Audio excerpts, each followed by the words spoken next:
వెళ్ళినప్పుడు చాలా ఆయన మురళీకృష్ణ అనే వ్యక్తి మెయిల్స్ అందరికీ అక్కడ ప్రతినిధులు కానీ లేకపోతే మినిస్టర్స్ కానీ అన్నింటిలో ఫార్వర్డ్ అప్పుడు గుర్తి చాలా ఉంది.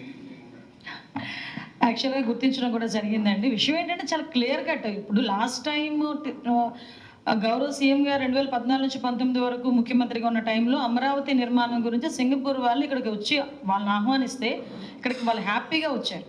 వచ్చి వాళ్ళు తాలూకు డిజైన్స్ అన్నీ కూడా చూపించుకొని అమరావతి కన్స్ట్రక్షన్కి కానీ అన్నిటికీ కూడా సింగపూర్ వాళ్ళు రెడీ అయితే ఆ రోజు చాలా నోటికి వచ్చినట్టు మాట్లాడిన సందర్భాలు కూడా మనందరం కూడా చూసాం. తర్వాత 5 yearsలో సింగపూర్ వాళ్ళని ఎలా బెదరగొట్టారంటే మళ్ళీ ఆంధ్రప్రదేశ్ అంటే వాళ్ళు జడుచుకునేటట్టుగా బెదరగొట్టారు. అంటే ఆంధ్రప్రదేశ్ పేరెత్తితేనే ఇంకా అసలు వెళ్ళకూడదు అన్న తీరులో వాళ్ళు వదిలేస్తే మళ్ళా తిరిగి ఆ గ్యాప్ని ఫిల్ చేయడానికి లేదు, నేను మళ్ళీ ఆ ఫెసిలిటీస్ ఇస్తాను అని చెప్పి గౌరవ ముఖ్యమంత్రి గారు అక్కడికి వెళ్తే గౌరవ ముఖ్యమంత్రి గారిని అక్కడ వాళ్ళు రిసీవ్ చేసుకున్న విధానం కానీ ఇవన్నీ చూసి మళ్ళీ ఇక్కడ నుంచి మెయిల్స్ పంపించడం స్టార్ట్ చేశారు. ఇక్కడే కాదండి, మనకి ఏ కంపెనీ వస్తుంది అనుకోండి, ఆ కంపెనీకి ఎవరో ఒకటి చేత ఏ యూఎస్ నుంచో ఎవరో ఒకటి ఉంటారు కదా, వాళ్ళ చేత ఒక మెయిల్ పెట్టిస్తారు.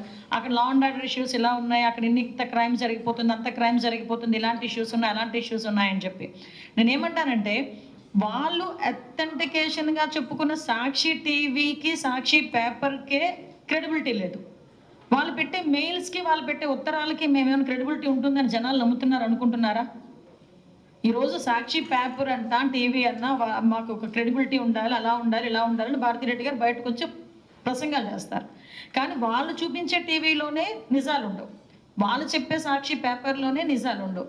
సో వాళ్ళ తాలూకా మనుషులు రాసే ఉత్తరాలు నిజాలు ఉంటాయని ఎవడనుకుంటాడు? వాళ్ళ ప్రయత్నాలు వాళ్ళు చేస్తున్నారు. మేము వాళ్ళని ధీటుగా తట్టుకునే శక్తి గౌరవ ముఖ్యమంత్రి గారికి, గౌరవ లోకేష్ గారికి, మా ఉప ముఖ్యమంత్రి గారికి ఉన్నాయి, మా అందరికీ ఉన్నాయి. సో మా పని మేము చేసుకుంటాం. డెఫినెట్గా తీసుకోవాలి, తీసుకుంటాం కూడా. మీ సహచర ఉప ముఖ్యమంత్రి